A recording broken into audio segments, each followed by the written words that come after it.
बुखारी की रिवायत का तर्जमा हुआ।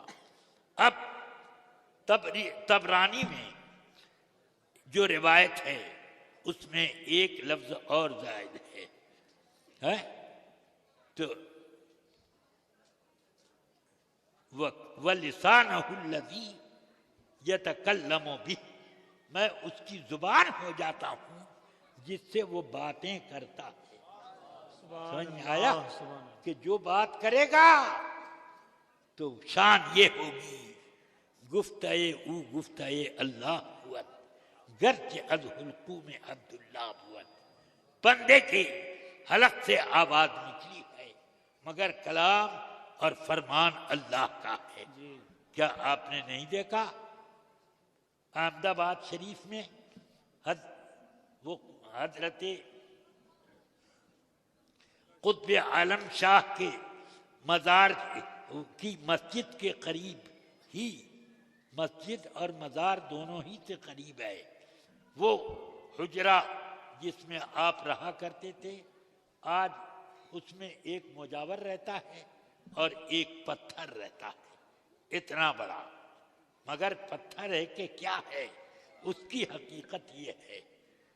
मैंने इसको बड़े बड़े उलमा से भी सुना और अल्हम्दुलिल्लाह इसकी समाअत का शर्फ मुझे हजरत सदर शरिया से भी मिला। सुभान अल्लाह, सुभान इतनी मजबूत सनद के बाद अब कौन सी सनद चाहिए?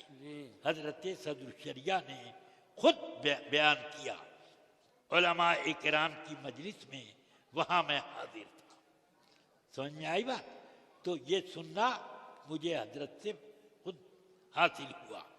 फरमाया रात को तहज्जुद के वक्त अपने हुजरे से बाहर निकले कि मस्जिद में जाकर तहज्जुद अदा करें।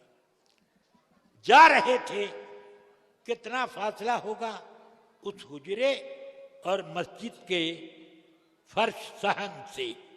मेरा ख्याल है ये इस चादर से कुछ एक बालिक से ज्यादा, इतना ही हुजरे के दरवाजे और मस्जिद के अंदर फासला।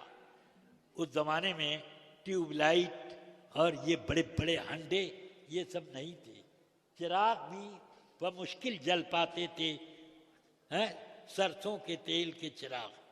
जिस वक्त वो तो वक्त बहुत दूर का है, जब मैं पढ़ा करता था, मैंने अपनी पूरी तालीम में मस्जिद के चिराग को इस्तेमाल किया और मोहल्ले के लोग उस चिराग में रोजाना तेल और एक बोतल में तेल डाल दिया करते थे कि मौलवी साहब पढ़ेंगे, इनके लिए छोड़ दो। 12-1 बजे तक मैं मस्जिद में वहीं पढ़ता था। आज उस चिराग में आप कोई पढ़ेगा कोई है? मगर अल्हम्दुलिल्लाह मेरा ज्यादातर इक्तिसाबे इल्म का वक्त वही है जब बिजली बत्ती नहीं थी।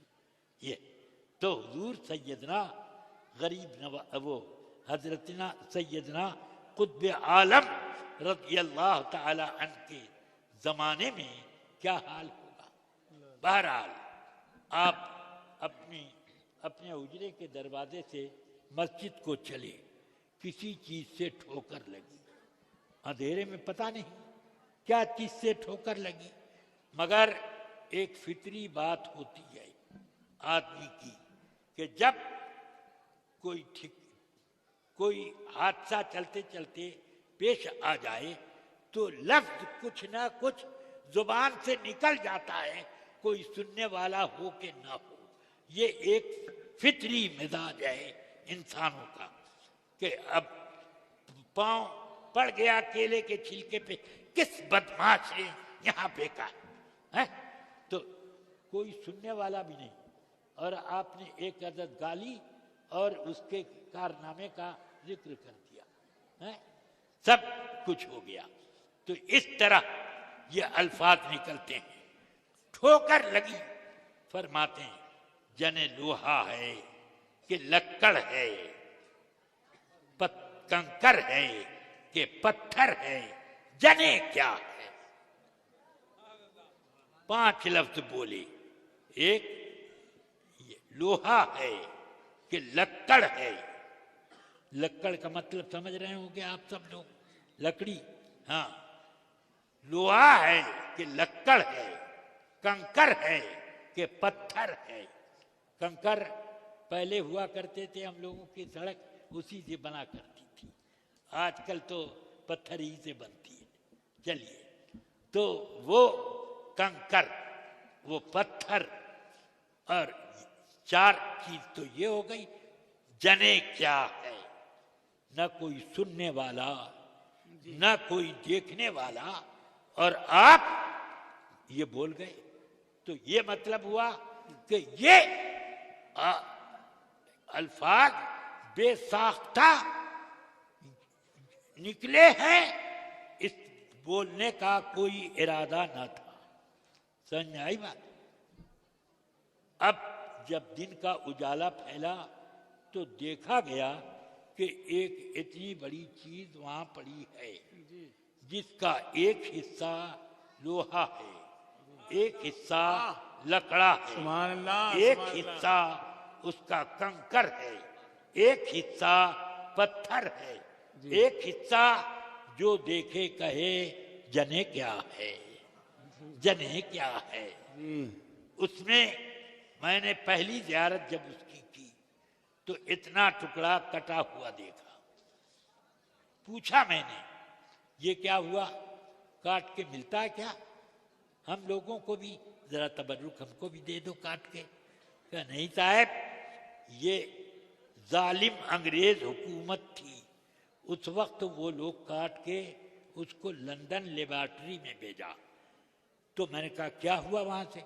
4 महीने बाद वहां से जवाब आया, जने क्या है। जी जी, क्या बात है, वाह वाह वाह। जी समझ में आई बात? जी, ये गुफ्ते गुफ्ते अल्लाह बुअत गर्ज अजहुल्कू में अब्दुल्लाह बुअत। बहरहाल अब मुझे ये बताना है कि इस हदीस में अल्लाह